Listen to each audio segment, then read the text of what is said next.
যদি দিয়ে তাক কাণ তলিয়ে চৰ দিম মই নিজে আঁঠু কঢ়াই লৈ হা কি বুলি ভাবিছে এই দুৰাৰোগ্য ৰোগবোৰ যে আছে ধৰিব আৰু তললৈ নমাই দিব। ঘটনা হ'ল কি তাক সতৰ্ক কৰি দিছে এনেকুৱা যাতে ভাষ্য কোনো মিটিঙত সি নিদিয়ে। যদি দিয়ে তাক কাণ তলিয়ে চৰ দিম মই নিজে আঁঠু কঢ়াই লৈ হা কি বুলি ভাবিছে এই পৃথিৱীত ইমান গুৰু গোসাঁই নাইকিয়া হৈছে নেকি? মানে কি আৰু তেওঁ ওপৰলৈ উঠিছে তললৈ নামিব কাৰণ তেওঁ ইমান ওপৰলৈ যাব নাপায় আৰু অসভ্য মানুহজন অসভ্য।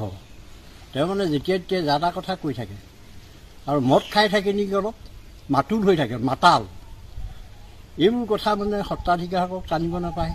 তেওঁৰ বাপেক বা তেওঁ এইবোৰতো সত্ৰাধিকাৰসকলক খুৱাই বুৱাই জীয়াই ৰখা নাই, এইবোৰ নিজৰ ওপৰতে বৰ্তি আছে।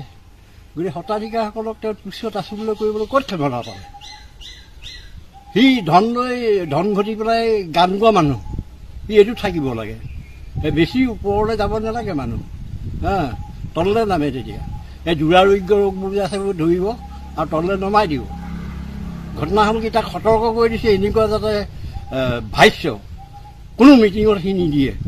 যদি দিয়ে তাক কাণ তলিয়ে চৰ দিম মই নিজে আঁঠু কঢ়াই লৈ হা কি বুলি ভাবিছে এই পৃথিৱীত ইমান গুৰু গোসাঁই নাইকিয়া হৈছে নেকি? হা গতিকে এইটো সতৰ্ক কৰি দিছে এনেকুৱা বাক্যবান যাতে সি কোনোদিন আৰু ক'ব নালাগে।